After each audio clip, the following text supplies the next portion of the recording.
안녕하세요. 로아스홈스 팀장입니다. 요즘 상담을 다니다 보면 정말 많이 듣는 질문이 있습니다. 팀장님, 지금 집 지어도 괜찮을까요? 건축비도 너무 올랐고 대출도 어렵고 경기도 안 좋은데 조금 더 기다리는 게 맞을까요? 솔직히 말씀드리면 이런 고민을 하시는 분들이 예전보다 훨씬 많아졌습니다. 건축비는 몇 년 전과 비교하면 상당히 많이 올랐고 대출은 점점 까다로워지고 있고 세계적으로는 전쟁과 경기 침체 이슈가 계속 나오고 있습니다. 이런 뉴스를 접하다 보면 지금 집 짓는 건 무리 아닐까? 라는 생각이 드는 것도 어쩌면 당연할 것입니다. 그래서 오늘은 지금 같은 시대에 과연 집을 짓는 것이 맞는지, 또 반드시 집을 지어야 하는 분들이라면 어떻게 접근해야 하는지 현실적인 관점에서 한번 이야기해 볼 테니까요. 오늘도 영상 끝까지 시청하시기 바랍니다. 최근 건축주들이 가장 걱정하는 것은 무엇일까요? 사실 대부분의 건축주분들이 걱정하는 것은 아마도 딱 두 가지일 것입니다. 첫 번째는 건축비입니다. 몇 년 전 견적을 받아보신 분들은 지금 견적을 보면 깜짝 놀라십니다. 예전에 3억이면 가능했던 집이 지금은 3억 5천만 원이 넘는 경우도 적지 않습니다. 수입자재가 많은 목조주택을 비롯해서 철근, 시멘트, 목재, 인건비 등 거의 모든 항목이 상승했기 때문일 것입니다. 두 번째는 금융권 대출 문제입니다. 최근 건축비가 많이 오르다 보니 필요한 자금도 늘어나는데 대출은 과거에 비해서 더 어려워졌습니다. 금리가 예전보다 낮아졌다고는 하지만 규제는 여전히 많이 존재하고 있습니다.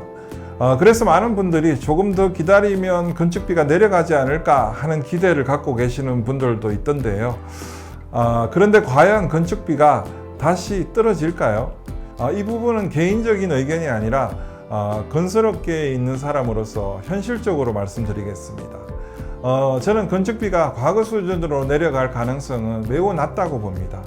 왜냐하면 건축비를 구성하는 요소 대부분이 구조적으로 올라가 있기 때문입니다.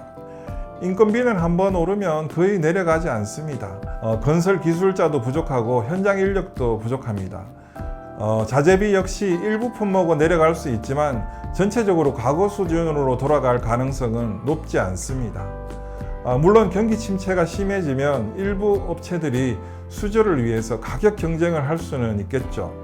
하지만 그것이 건축비 전체를 크게 떨어뜨리는 수준까지 이어질 가능성은 거의 없다고 봅니다. 즉, 건축비가 예전으로 돌아오기를 기다리는 전략은 생각보다 성공 확률이 높지 않을 수 있습니다. 그렇다면 지금 당장 지어야 할까? 여기서 중요한 것은 누가 집을 짓느냐입니다. 모든 사람이 같은 답을 가질 수는 없습니다. 현재 전세나 장기 거주가 가능한 주택에 살고 있고 토지 매입도 아직 안 했고 자금 계획도 명확하지 않은 분들, 다시 말해서 빨리 하고 싶지만 기다릴 수밖에 없는 사람은 조금 더 시간을 갖고 준비하는 것이 좋습니다. 집은 급하게 지을수록 실패 확률이 높아집니다. 땅도 충분히 검토해야 하고 예산도 정리해야 하고 가족들의 생활 패턴도 고려해야 합니다. 준비가 부족한 상태에서 무조건 시작하는 것은 위험할 수 있기 때문입니다. 반면에 이미 토지를 보유하고 있고 입주 시기가 정해져 있으며 실거주 목적이 명확한 분들, 다시 말해서 반드시 지어야 하는 사람들은 이야기가 달라집니다. 이런 분들은 기다린다라고 해서 상황이 크게 좋아질 가능성은 높지 않습니다. 오히려 건축비 상승, 인건비 상승, 자재비 상승, 각종 인허가 비용 증가 등이 겹치면서 총 건축비가 더 늘어날 수도 있기 때문입니다. 특히 은퇴를 앞두고 있거나 농촌 생활을 준비하는 분들, 부모님을 모셔야 하는 분들, 자녀 교육 문제로 이사를 준비하는 분들은 시간 자체가 중요한 자산입니다.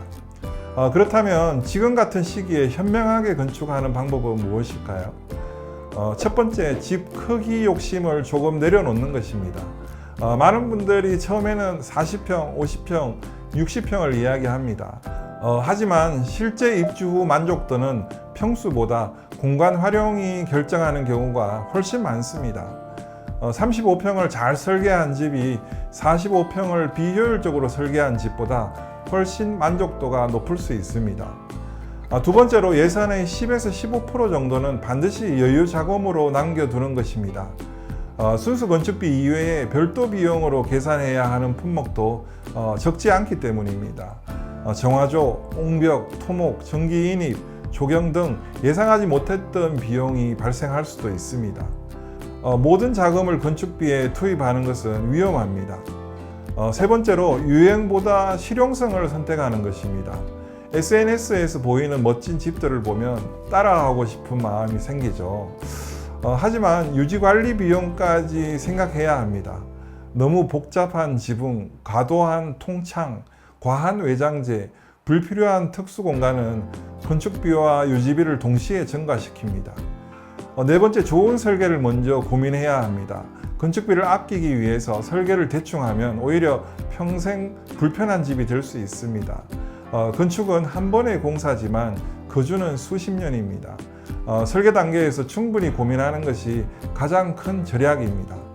지금 같은 시대에 집을 짓는다는 것은 분명 쉽지 않은 결정입니다. 건축비도 부담되고 대출도 부담되고 경제 상황도 불안합니다. 하지만 반대로 생각해 보면 완벽한 시기는 원래 존재하지 않았습니다. 언제나 누군가는 금리를 걱정했고, 누군가는 건축비를 걱정했고, 누군가는 부동산 경기를 걱정했습니다. 중요한 것은 시장을 맞추는 것이 아니라 내 상황을 정확히 파악하는 것일 것입니다. 분명한 건 아직 준비가 안 되어 있다면 서두르지 마십시오. 하지만 반드시 집이 필요하고 실거주 계획이 명확하다면 막연히 기다리는 것보다 현실적인 예산 안에서 가장 효율적인 집을 만드는 고민을 해보시는 것이 가장 지혜로운 결정일 수 있다는 사실을 절대 잊지 마시기 바랍니다.